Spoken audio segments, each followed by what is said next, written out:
सभी छोटे बड़े श्रोताओं को सुनीता भटनागर का प्यार भरा नमस्कार। ऑडियो स्टोरीज के हमारे चैनल कहानी जगत में आप सभी का स्वागत है। हिंदी कहानियों की श्रृंखला में आइए आज सुनते हैं गोवर्धन यादव जी द्वारा रचित कहानी सगुन चिरैया।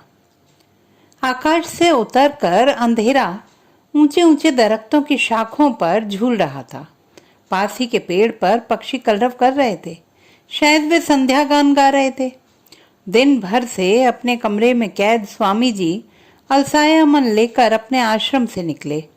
पुरानी आदत के मुताबिक उन्होंने एक मटके में से मुट्ठी भर अनाज निकाला और पास ही बने चबूतरे पर बैठ गए। उनकी नजर पेड़ के आसपास उड़ रहे पखेरुओं पर पड़ी। दूर ऊंचाइयों पर श्वेत कबूतर हवाई करतब दिखा रहे थे। स्वामी जी ने उन्हें बड़े लाड़ प्यार से पाला था। दाना जमीन पर बिखेरते हुए वे कबूतरों को दाना चुगने के लिए आमंत्रण दे रहे थे। आओ आओ की शब्द ध्वनि उनके मुंह से बराबर निकल रही थी। कबूतरों का झुंड अपनी मस्ती में मस्त था। बार बार बुलाने पर भी एक भी कबूतर ने जमीन की ओर रुख नहीं किया। पता नहीं उन्हें आज क्या हो गया था। अन्यथा वे स्वामी जी को बाहर निकलता देखकर कंधों पर आकर बैठ जाया करते थे। कभी कभी तो वे सिर पर भी आकर बैठ जाया करते थे। बुद्ध बने स्वामी जी के अंदर अचानक एक विशाल वृक्ष उग आया और उस पर बैठे यादों के पखेरु फड़फड़ाकर अतीत के आकाश में चक्कर लगाने लगे। एक मरियल पिद्दी सा लौंडा जिसकी पके पीले आम की तरह सूरत लटकी हुई थी, आंखें अंदर तक धंसी हुई थी, जिस्म के मामले में निरा हड्डियों का ढांचा मात्र था, लड़खड़ाती चाल चलता हुआ कलेक्ट्रेट की ओर जा रहा था। जब वह वापस लौटा तो उसकी चाल में एक अजीब सा दीवानापन था। उतार में उतरता हुआ वह डाकघर की ओर बढ़ रहा था। जब वह लौटा तो उसके हाथ में 100-100 के नोट थे। वह नोटों को बार बार गिनता, तह में जमाता, फिर गिनने लगता। न जाने कितनी बार वह नोटों को गिन चुका था। अब वह फुर्ती से चलता हुआ बीकानेर मिष्ठान की सीढ़ियां चढ़ गया। वहां जाकर उसने मिठाइयां खाई और नीचे उतरते हुए सीधे पान के ठेले की ओर बढ़ गया। अनगढ़ हनुमान मंदिर के समीप ही एक पान का ठेला है। मुन्ना भाई बड़ा गजब का पान लपेटते हैं। उसने पान मुंह के हवाले किया, फिर सिगरेट लेकर होंठों में दबाया, तीली चमकाई और सिगरेट जलाकर गहरे कश लगाते हुए धुआं उगलने लगा।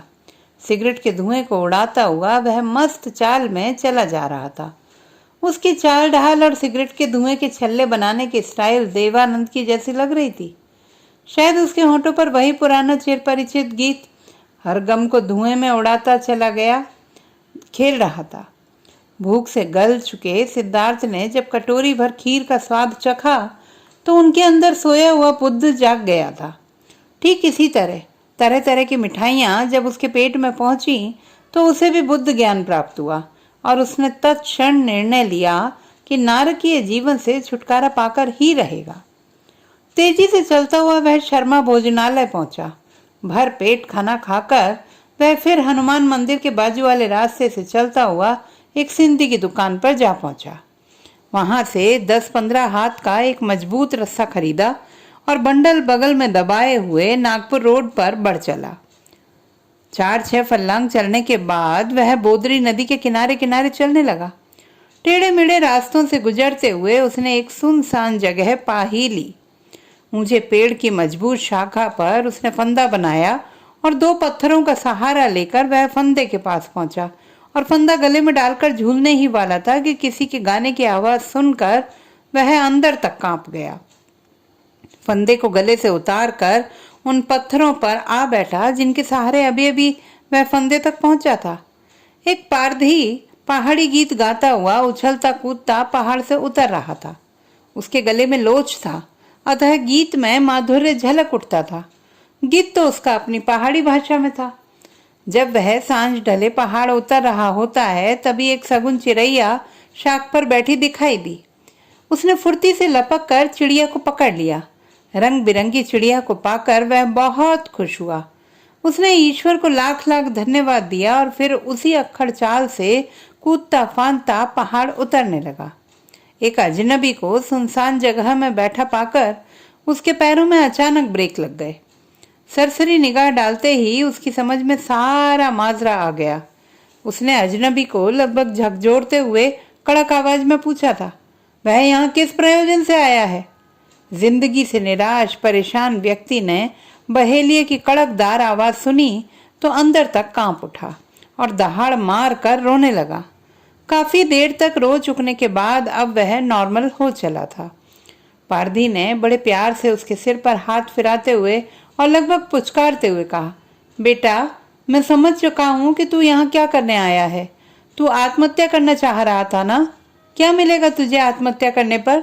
अरे ये मानव तन बड़ी मुश्किल से मिलता है, अतः इसका उपयोग सही दिशा में करना चाहिए। जितना भी हो सके किसी का भला करने की सोचते रहना चाहिए। मन की आदत है कि वह ना तो स्वयं सीधा बैठता है और न ही आदमी को बैठने देता है। बड़ा फितरती होता है मन की आदत है कि वह यहाँ वहाँ भटकता रहता है और मौका मिलने पर अनर्थ ही करवाने लगता है। अतः इसे ईश्वर के श्री चरणों से जोड़ कर रखना चाहिए। यदि वह परमात्मा से जुड़ जाता है तो बुद्धि भी निर्मल होने लगती है, आदमी अच्छा खासा कार्य करने लगता है।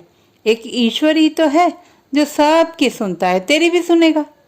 ईश्वर चाहे तो रंग को राजा और राजा को पल भर में कंगाल बना सकता है। उसने करोड़ों खरबों जीव बनाए हैं, उसे सभी की चिंता है। उस पारधी के सांत्वना भरे शब्दों को सुनकर अब वह चैतन्य हो चला था। वह बतलाने लगा, भैया, गरीबी से तंग आकर वह आत्महत्या करने के उद्देश्य से वहां आया था। उसके शब्दों को बीच में ही काटते हुए पारधी ने कहा, देख, मेरी तरफ देख। क्या मैं तुझे धन्ना सेठ लगता हूँ? शरीर पर कपड़े के नाम पर मात्र एक लंगोटी है, सिर ढकने को एक फटा गमछा है, रहने को न कहीं ठोर न ठिकाना। जहां रात हुई वहीं सो लिए और पाँव फटते ही निकल पड़े जंगल में। सुबह से ही जंगल जंगल भटकता रहता हूँ, कोई ना कोई शिकार हाथ लग ही जाता है। कभी खाने को मिला तो ठीक, अन्यथा दिन ऐसे ही गुजर जाता है। जहां तक मैं समझता हूँ तू अकेला सांड है, फिर मेरे तो लुगाई लड़का भी है। गरीबी से तंग आकर मेरे मन में कभी भी ख्याल नहीं आया कि आत्महत्या कर लूं। ध्यान से सुन, जब तक जीना है तब तक सीना है, अतः मर्द बन और अपनी जिंदगी जी। अरे हाँ, मैंने ये सगुन चिरैया पकड़ी है। यह आदमियों की तरह बोलती बतियाती है, भूत भविष्य वर्तमान सब कुछ बताती है। तू चाहे तो इसे ले ले, लोगों के भूत भविष्य बांचना, 2 जून की रोटी का इंतजाम हो जाएगा। मैं अगर चाहूं तो ये धंधा कर सकता हूं, पर मुझे जंगल ही प्रिय है। मैं इसी में पैदा हुआ और इसी में मर जाना चाहूंगा। तू चाहे तो इसे खरीद ले।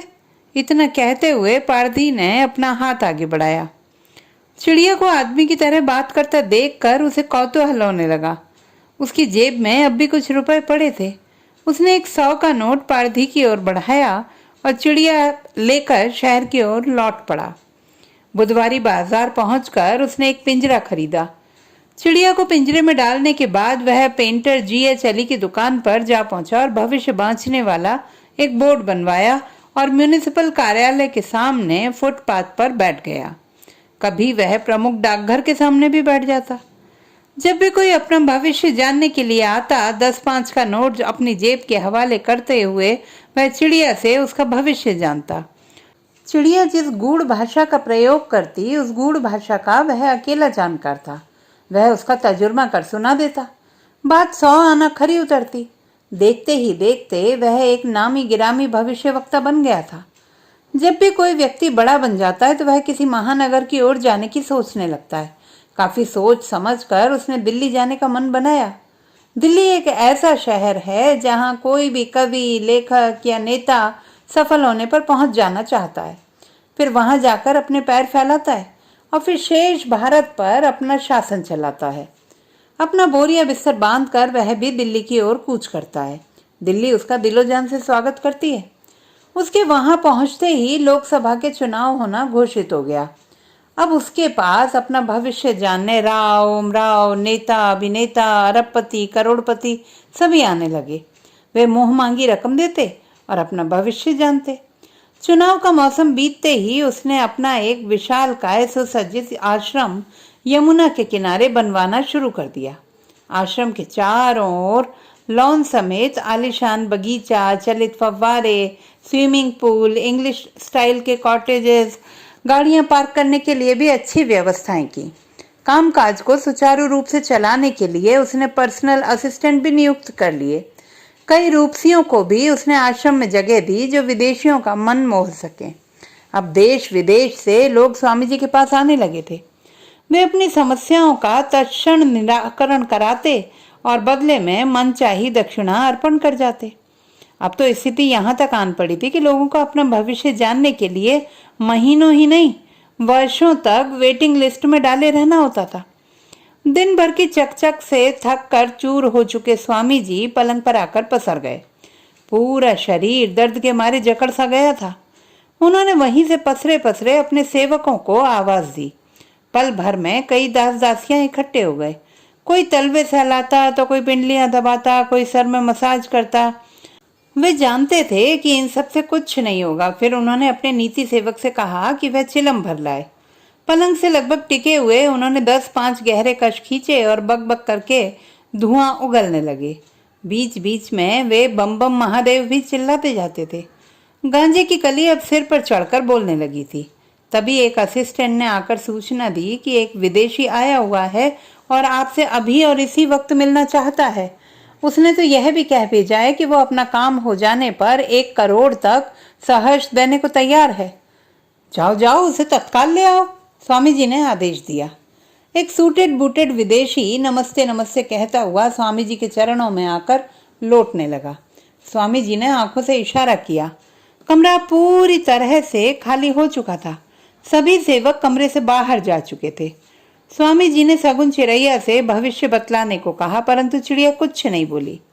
बार बार मिन्नतें करने के बाद भी जब चिड़िया नहीं बोली तो भूल समझ में आई। नशे के चलते आज वह गलती हो गई जिसे नहीं होना चाहिए था। विदेशी को फिर कभी आने का कहकर उन्होंने उसे चलता किया। दरवाजे की चटकनी चढ़ाकर लौटे और चिड़िया के आगे मिन्नतें मांगते रहे, गिड़गिड़ाते रहे। अब तो वे फफक कर रोने भी लगे थे। चिड़िया ने अंतिम बार बोलते हुए कहा, अरे मूर्ख, तू भूल गया, हमारे बीच कुछ शर्तें हुई थी। तुमने सभी शर्तों का उल्लंघन किया है। मैंने तुम्हें पहले ही बतलाया था कि मुझे तीखी गंध से सख्त परहेज है और दूसरे मुझे लफ्फाजी बिल्कुल भी पसंद नहीं।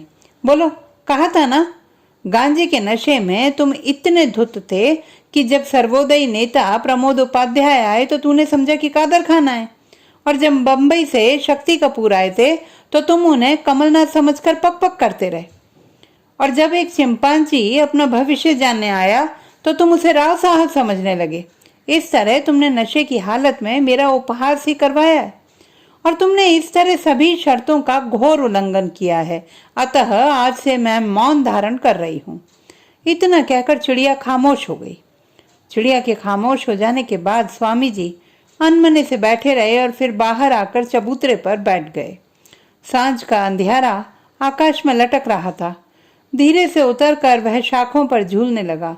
स्वामी जी ने तनिक गर्दन ऊपर करके देखा। कबूतर अपनी मस्ती में मस्त थे। रोजमर्रा की तरह उन्होंने मटके में से अनाज निकाला और आओ आओ की आवाज करते हुए उन्हें बुलाना शुरू किया। काफी मिन्नतें करने के बाद भी एक भी कबूतर चबूतरे पर नीचे नहीं उतरा। अंधेरा अब जमीन पर आकर लौटने लगा और देखते ही देखते पूरा शहर अंधकार में डूब चुका था। तो दोस्तों, ये थी हमारी आज की कहानी। आपको कैसी लगी कमेंट बॉक्स में लिखना ना भूलें। चैनल को सब्सक्राइब करें, लाइक करें और मित्रों के साथ शेयर करें।